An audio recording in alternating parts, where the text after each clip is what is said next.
جیسے پارٹیاں، مجھے نام بھی سارے یاد نہیں ہے، لشکر طیبہ جیسے لوگوں کے ساتھ کڑے ہیں، ان کے پارٹیوں میں ہیں. آپ کے کرکٹر کے بارے میں سوچو کہ وہ کہتے ہیں لائیو ٹی وی پر، یوٹیوب پر ویڈیو پڑی ہے بھائی صاحب، کہتے ہیں کہ داؤد ابراہیم سے ہمارا رشتہ ہے، وہ ہمارا بھائی ہے. آپ لوگوں کی کہانی الگ سے دیکھو بھائی صاحب. آپ لوگوں کے کرکٹرز دہشت گردوں کے، جو آپ پہلے کہتے ہو کہ دہشت گرد ہے، پھر اب نہیں آپ کے کرکٹرز جاتے ہیں ان کے جنازے میں کھڑے ہوتے ہیں. آپ تو وہی لوگ ہو. آپ مت بتاؤ کہ اسکائی بی جے پی کا ہے، وہ اس پارٹی کا ہے، یہ اس پارٹی کا ہے. ان کا حق ہے، وہ جانتے ہیں، وہ مانتے ہیں، اور وہ کرتے ہیں جو کچھ بھی اس کو اچھا لگتا ہے. اور ان کی ویسا وہ اپنا رسپانسبلٹی اچھی طرح لے سکتا ہے. آپ لوگ بیچ میں مت آؤ. ہر سنڈے مار کھانے والی قوم، پھر بھی تمیز اور عزت کا کوئی بھی نہیں، کوئی بھی خیال نہیں ہے آپ لوگوں کے ساتھ. 23 کا چاہیے، 14 کا چاہیے تھا، 21 کا چاہیے تھا، وہ بھی بڑھ گیا، وہ بھی بڑھ گیا، اب 28 کا چاہیے، وہ بھی اور نہیں ہونے والا ہے، وہ ڈریم بھی بڑھ جائے گا. صرف نہ بیٹھو ٹی وی چینلوں پر بھائی صاحب، بس آ جاؤ، بیٹھو، کچھ بھی کہنا ہے کہہ دو. ہم اگر ہوتے اتنی بڑی بڑی باتیں اور اتنی بڑی بڑی باتوں کے بعد ہارتے تو ہم لائف ہی نہیں آتے بھائی صاحب. اتنی شرم تو آپ لوگوں میں ہے ہی نہیں.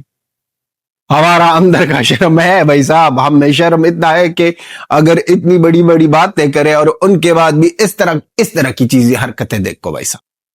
آپ ایک عورت سے اب کیا شکایت کرو گے جس کے بڑے بڑے کرتے ہیں، جس کے بڑے بڑے کرتے ہیں، جس کا نام ودیش منترالی کہہ رہا ہے کہ بھائی صاحب سوری ودیش منتری کہہ رہا ہے کہ وہ جو 60 ہے اس طرح کا ہے، وہ اس طرح کا ہے، اچھا کام کیا ہے، سپورٹ کرتے ہیں اور بریلینٹ سا ہو گیا ہے. آپ کی تو ساری پیدائش جو گراؤنڈ کے اندر بھی دیکھو، باہر بھی دیکھو، دوسرا نام. اب آپ لوگوں نے ساری دنیا کو بتا دیا کہ بھائی صاحب کرکٹ میں بھی ہم اپنا اصلی روپ دکھائیں گے، اور وہاں پر دکھائیں گے سب کو کہ ہم دہشت گرد ہے. آپ لوگوں نے ثبوت دیا بھارت کو کہ اچھا ہوا کہ آپ لوگوں نے، بھارت کرکٹ ٹیم کے پلیئروں نے ہاتھ نہیں ملایا پہلے میچ میں، کیونکہ ہم دہشت گرد ہیں اور ہم دکھاتے ہیں کہ ہم اس طرح کے لوگ ہیں. ہم اس طرح کے لوگ ہیں.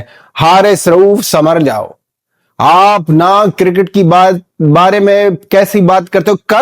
کرو. ہم کہتے ہیں کہ کرو جب آپ زمبابوے کے اگینسٹ کھیلتے ہو، آپ کرو جب آپ بنگلہ دیش کے اگینسٹ کھیلتے ہو، آپ کرو جب آپ کا میچ یو ایس کے ساتھ ہو، آپ کرو جب آپ کا میچ آئرلینڈ کے ساتھ ہو. لیکن اپنے باپ کے ساتھ جب آپ کا میچ ہوتا ہے، اور وہ بھی شک میں ہے بھائی صاحب، شک میں نہیں، ہم کنفرم کرتے ہیں بھائی صاحب کہ یہ نہیں پہنچ سکتے ہیں فائنل تک. فائنل کی کہانی چھوڑو، ابھی کون سی دنیا میں رہتے ہو؟ تاریخ پر تاریخ دیتے جا رہے ہو. ایسا لگ رہا ہے کہ بھائی صاحب آپ لوگ کرکٹرز نہیں ہو، آپ لوگ بالی ووڈ میں وہ سنی دیول کا بہت بڑا فین ہو. ان کا فلم دیکھ کر بھائی صاحب ہی تاریخ پر تاریخ دے دو، تاریخ پر تاریخ دے دو. کہاں سے کہانی شروع؟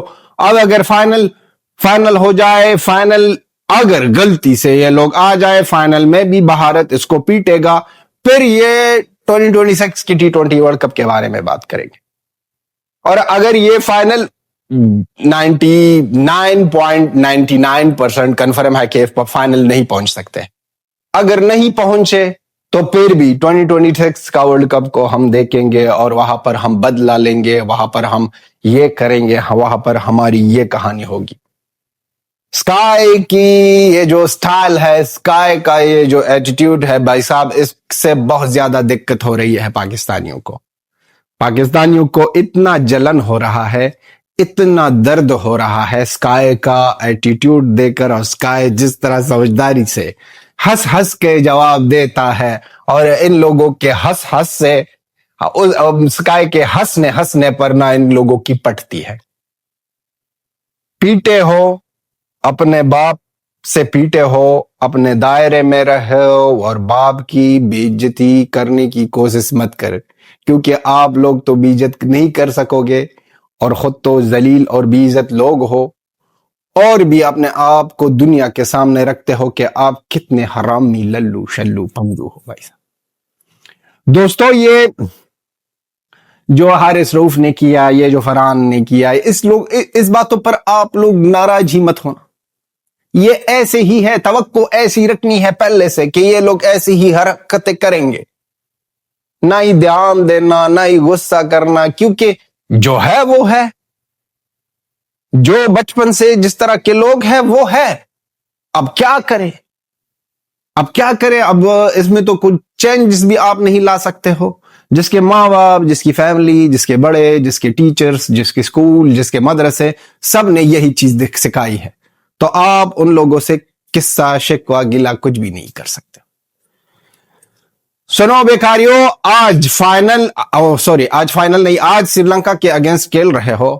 ہم لائف آئیں گے اور آپ کو یاد دلائیں گے کہ آپ لوگوں نے ہارا.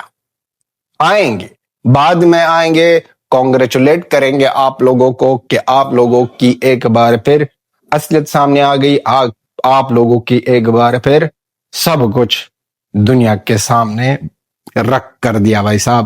اب سری لنکا بھی پہلے گا آپ کو، اور بنگلہ دیش کے ساتھ دو کتے بھائی جتنا بھی اپنے آپ کو ایک دوسرے کو کاٹ سکتے ہو کاٹو، کوئی پرواہ نہیں ہے. لیکن یہاں پر فل دبا کر سپورٹ ہے سری لنکا کے ساتھ. یہ تھی ہماری video. Till then have a good time. Opinion لکھ دو بھائی صاحب، لائک سبسکرائب کچھ بھی کرنا ہے، دل چاہتا ہے کرو، ورنہ رفع دفع کرو ہمارا channel. Till then have a good time. Bye bye and Tata.